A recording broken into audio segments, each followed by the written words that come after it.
অবস্থায় আপনাদের সম্মুখে সংক্ষিপ্ত বক্তব্য নিয়ে আসছেন বাংলাদেশ শ্রমিক কল্যাণ ফেডারেশন কাশিমপুর থানা ৪ নং ওয়ার্ডের সম্মানিত সভাপতি একান্ত আমাদের প্রিয় ভাই জনাব কামারুজ্জামান।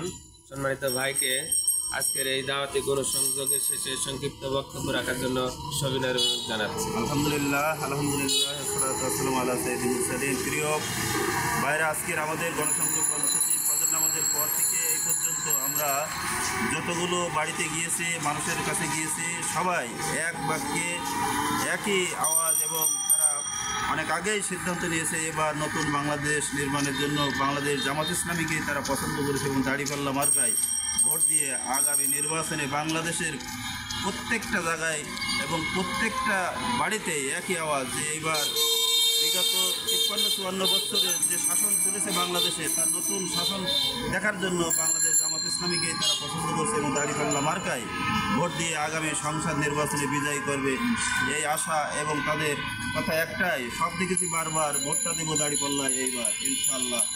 সবাই আমরা ঐক্যবদ্ধ এবার বাংলাদেশ জামাত ইসলামীর পক্ষে এবং দাঁড়িপাল্লার পক্ষে। সবাইকে ধন্যবাদ। আসসালামু আলাইকুম।